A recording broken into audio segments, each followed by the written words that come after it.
This is the Dr. A Show with your host, Dr. Will Aguila.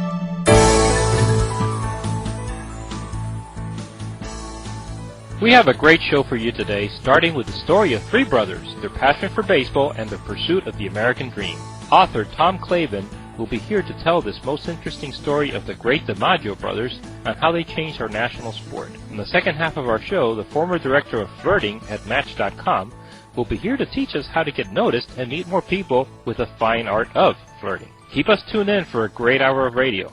First up, the Yankee Clipper is an American icon and one of the greatest athletes of the 20th century. But Joe DiMaggio is only part of this untold great American story. Joe had two brothers, Dominic and Vince, who were dynamic baseball players in their own right. Dominic was seven-time All-Star that played for the Boston Red Sox, and Vince made two All-Star teams, driving in 100 RBIs while playing for the Pittsburgh Pirates. They started out from humble beginnings as the children of an immigrant fishing family, and they lived out the American dream. Journalist Tom Clavin is the author and co-author of 11 books and associate editor of the Medical Herald and the Spiritual Herald. He has contributed to the New York Times, Newsday, Cosmopolitan, Parade, Reader's Digest, and Men's Journal, among others.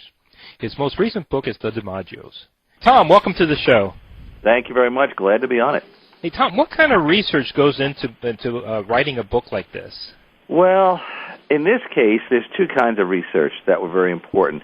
One was, go back to the newspaper accounts and other sources to try and come up with as much information as I could about Joe DiMaggio, his brothers Dominic DiMaggio and Vince DiMaggio, and their teams they played for and their careers, and there's all that. The other research is trying to talk to family members and acquaintances and teammates. And in the case of Joe, that was not easy because there are only 3 or 4 or maybe 5 fellas left who actually played with Joe DiMaggio. And I was able to interview, the Yogi Berra, Dr. Bobby Brown played with Joe, and a couple other people. It was a little bit easier with Dominic because Dominic was younger than Joe, and his career didn't end until 1953. And I could find fellas like Jimmy Pearsall and Sam Mele and Bobby Dorr and Boo Ferris and other guys who were with the Red Sox in the mid to late 40s, early 1950s, and then the other part was trying to gain access to the family. The family had not spoken. There was a book done called The Hero's Life about 10 or 11, 12 years ago. It was published, and in the introduction, Richard Ben Kramer, who's the author, says, I could not get any cooperation from the DiMaggio family, not even just talking about Joe's family, but any of the brothers, any family members. So when I came along, you did. What I did, that was a big door opening for me. Well, let's talk a little bit about their parents, the DiMaggio parents, Giuseppe and Rosalie, right? Giuseppe and Rosalie, they were raised and married in Sicily, and Giuseppe, a fisherman, came over to the United States, ended up in the San Francisco area in 1898. It took him 4 years of working before he could send for his wife. And then they lived first at a town called Martinez, which is north and east of San Francisco, and then they eventually moved into San Francisco itself near Fisherman's Wharf.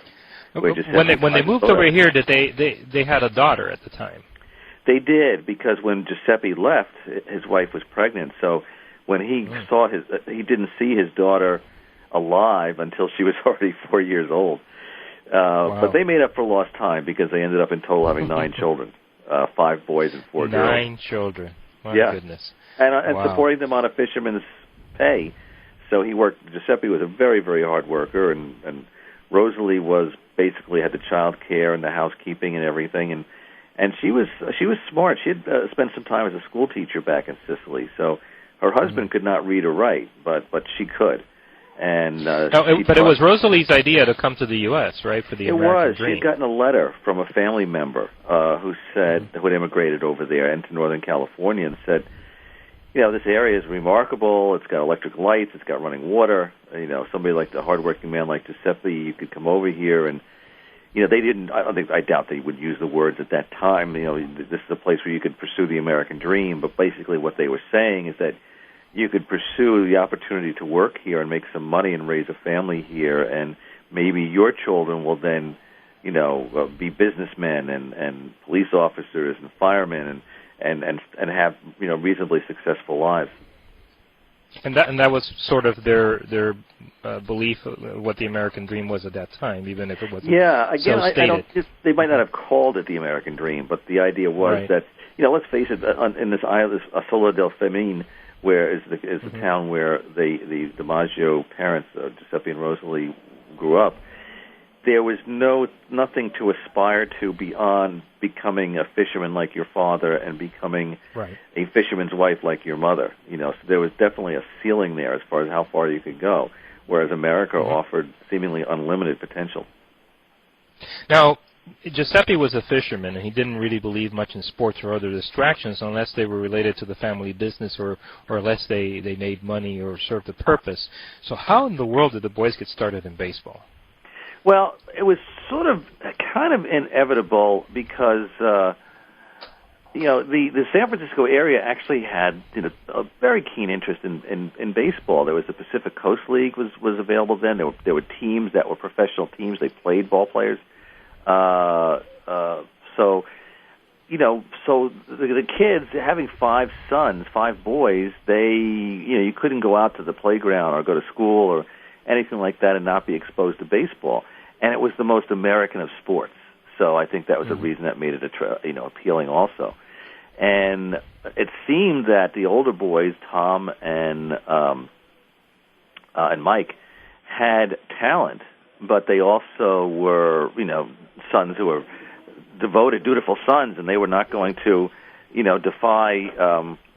They were not going to defy their father, who didn't want them to go out and play baseball. He wanted them to come fishing with him. And it wasn't until Vince came along, the middle son, that Vince was defiant. Might be too strong a word. I mean, he loved his father. He was also afraid of his father, but he was so passionate about baseball. He was the rebel. He was the one that said, "I can't, I can't go out and fish and make and think that that's going to be my living. It's too terrible a future to contemplate." So he was the one that literally ran away from home to play baseball. Now, what number child was Vince? He was the third one. He was the third of the 3 sons, and he was the 7th of the 9 DiMaggio children. So he had 2 older brothers. Where did Joe fit in? Joe was number 9, and Dominic was Joe was number 8, and Dominic was number 9. So it's kind of interesting too. You had, of those 9 children, the 7, 8, and 9. The last 3 sons, all born in a row, were the ones who became major league ball players. Now, Joe was originally into tennis. He wasn't baseball was okay, but he really liked tennis. That was his thing. He did. He recalled years later that if he had really thought seriously about any kind of career as an athlete, it would have been as a tennis player. And baseball, he was exposed to baseball. He seemed to have some talent for it, but he was also not a very ambitious person. And so it was kind of, he liked the idea that he could make a few dollars playing baseball, and Vince, being the rebel, had sort of opened the door a bit to pursue it. But Joe was sort of, Vince was the one that dragged Joe into professional baseball. He was the one that when Vince went to work for the San Francisco Seals as an outfielder there for that professional team that was really just one level below Major League Baseball, and when the manager was looking for somebody to finish out the season, the 1932 season, Vince said, "What about my brother?" And so they signed Joe. And nobody anticipating, even if they thought he might have had some talent, nobody anticipating that the following year, in 1933, when Joe was in his first full year as a professional ball player, he would be a tremendous talent and hit in 61 straight games. He actually had a streak that was longer than the one he did as a major leaguer. Oh, wow. But then he went into the major leagues, and of course he signed with New York, the Yankees. He did. He did 3 years in the Pacific Coast League, and then the Yankees had signed him. They had been keeping an eye on him for a while. And the funny thing is that when Joe came east to spring training, and then eventually the team went up to New York and start the 1936 season, there was quite a bit of attention being paid to Joe. That Ruth had retired. Gehrig was still with the team. The Yankees hadn't won a pennant in 2 or 3 years, something like that. So maybe Joe was the answer, and which is a lot of pressure to put on somebody, and especially in the case of Joe. he was only 21 years old when he began his season with the Yankees. He had never seen Major League pitching before. I mean, the spring training was his very first one. He'd never even been east of San Francisco before, and yet that sort of helped him because Joe was not intimidated. It was like he had had such success as a Pacific Coast League player, he figured he could hit anybody. And he comes to New York, and sure enough, he can hit anybody. And, of course, a legend was born. And we'll pick that up after the break. We've got to go to break right now. Right. We'll sure to touch on that. What happened when Joe DiMaggio met Marilyn Monroe? The story when the Dr. A Show continues. Stay with us.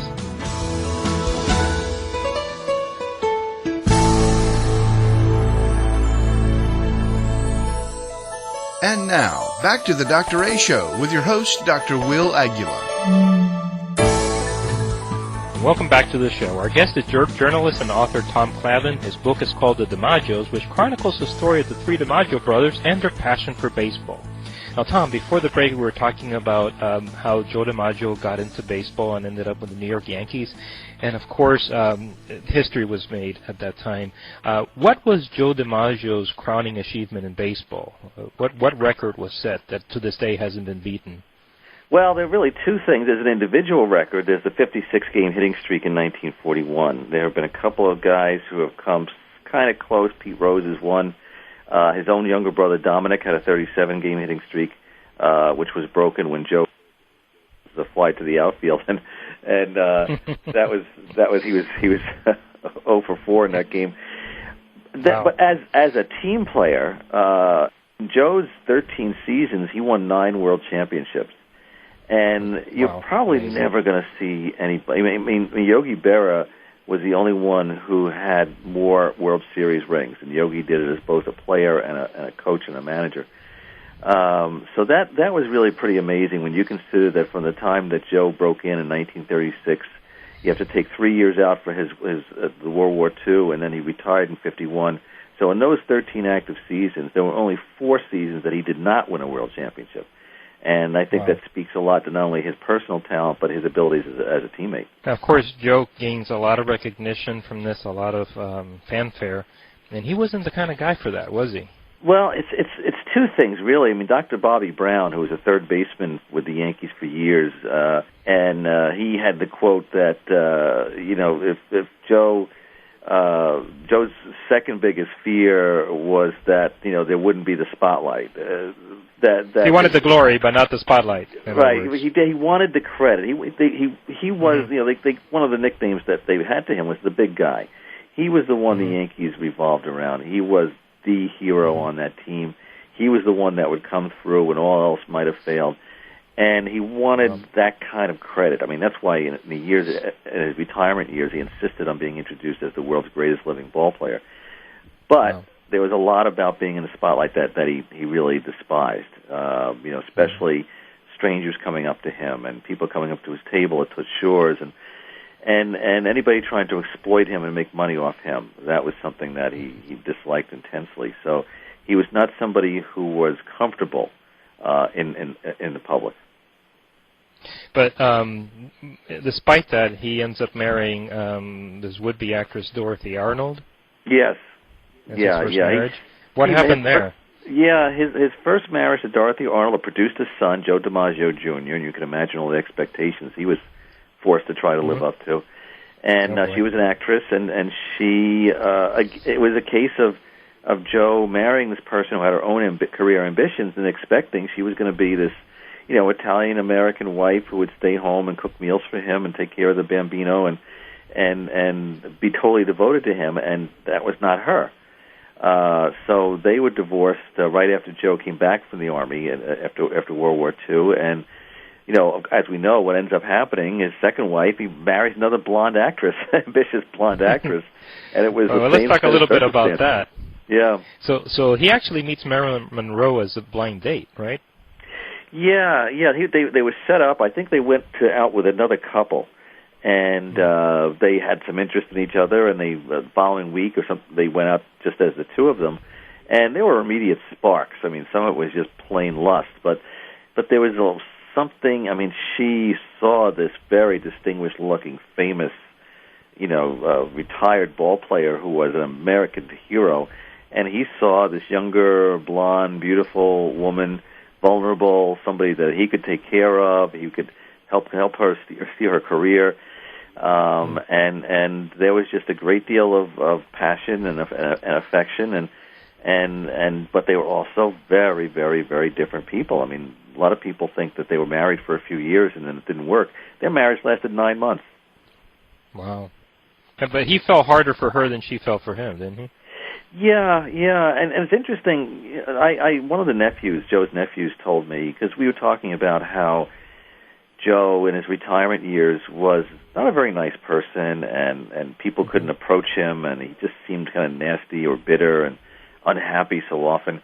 And his nephew told me, he said, you have to remember, when Marilyn died in 1962, Joe lived for another 37 years after that. He never remarried. He never really had a serious relationship after that. Uncle Joe, in his mind, lived the rest of his life as a widower. You know, the love never died. He had the broken heart, and that's why he never really could enjoy life. Do you think that Joe saw things in Marilyn that other people didn't? I think he saw some of her better qualities. Yeah, I do think so. I think that he saw her as vulnerable. He saw her as affectionate. He saw her as warm-hearted. He knew the horrific childhood she had, you know, foster care and orphanages and all kinds of things like that. And I think he felt a great deal of sympathy for her and thought, I could be the person who can help you get past all that. And, you know, when I interviewed people like Dominic's wife, whose widow is still alive, she's 90 now, and a couple other people who were members of the DiMaggio family who knew Marilyn going back a long time, they liked her. You know, they thought she was a terrific gal in a lot of ways. They didn't think the marriage would last. They could see right away that these are two very different people. They saw that. Yeah, they saw that, but they wanted it to last. I mean, Dominic's sons have letters that Joe wrote to his brother Dominic, you know, pleading for help. Help me save my marriage. What can I do? How can I win her back? And they're really, really sad documents because Joe wasn't like, oh, she doesn't want to be married to me anymore. I'm done with her. I hate her. No, Joe was devastated. But despite that, I mean, whether there was the event where she was filming a scene from the 7-Year Itch, yes. And that's kind of where the relationship came to an end because that's when her dress, came up with the wind underneath it, and he was there to witness that. And yeah, he wanted nothing to do with that. And that was such a ground zero of their marriage failing because here she is. You know, about 1,000 people had gathered or more on Lexington Avenue in New York, and they're shooting the scene over and over again where the draft of wind from the subway grates lifts her dress up, and she's making a movie with a great director, Billy Wilder, that everybody believes is going to be a hit, and this is going to make her an even bigger star in Hollywood, which is what she wants. And at the same time, you have Joe witnessing this and witnessing other people ogling his wife and thinking that this is terrible. So it was clear that, you know, one of them was going to have to change, and neither one could at all at that point in time. And then Joe planned to remarry Marilyn, and only a few days before that wedding was supposed to happen was when she was found dead, and of course this was very devastating to him. Exactly. August 8th, 1962, he was actually in San Francisco with his brothers Vince and Dominic at a San Francisco Seals old-timers game, and the plan was they stayed overnight in San Francisco, the next morning fly down to Los Angeles, pick up Marilyn, they fly to New York and get married. And it was while he was at the hotel that Sunday morning he got the call that she had died. And then he buried Marilyn, and he had flowers sent to her grave for many years thereafter. So many years, showed the passion and devotion that he had for her. Let's turn our attention a little bit to Dominic, because Dominic was an amazing man. And as far as I'm concerned, I think the one that really lived the true American dream as we know it today was Dominic. So tell me a little bit about Dominic. What happened in his life, and what happened at the end of his life?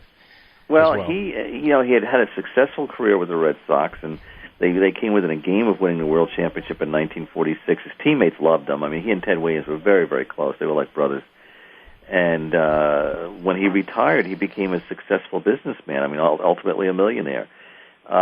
He was devoted to his wife, Emily. They were married for 61 years. They had 3 children, the first 3 children of the DiMaggio family to graduate from college. The people in the Boston community where he did a lot of charity work thought he was just a wonderful, wonderful man. And he only died 4 years ago. He was 92 years old. He died in 2009. He was, with his son. He just watched the Red Sox beat the Indians, surrounded by family, respected in his community, and he had taken care of his family, not just his own kids, wife and kids, but his extended DiMaggio family.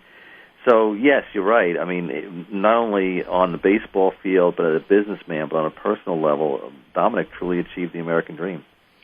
And also very, very well admired and respected by the legendary Ted Williams, who was a very close friend of his as well, right? They were. I mean, and Ted, there's a wonderful book, too, that David Halberstam did called The Teammates, which is very poignant about Ted's last years and the relationship he and Dominic had. Mm-hmm. So I incorporate some of that into my book, was supplemented by stories from the Dominic's family. That he loved Ted, and Ted loved him, and they were very, very, very close up until the day Ted died. All right. So again, the book is called The DiMaggios. It's by Tom Clavin. It's an excellent book. I recommend everyone to pick it up.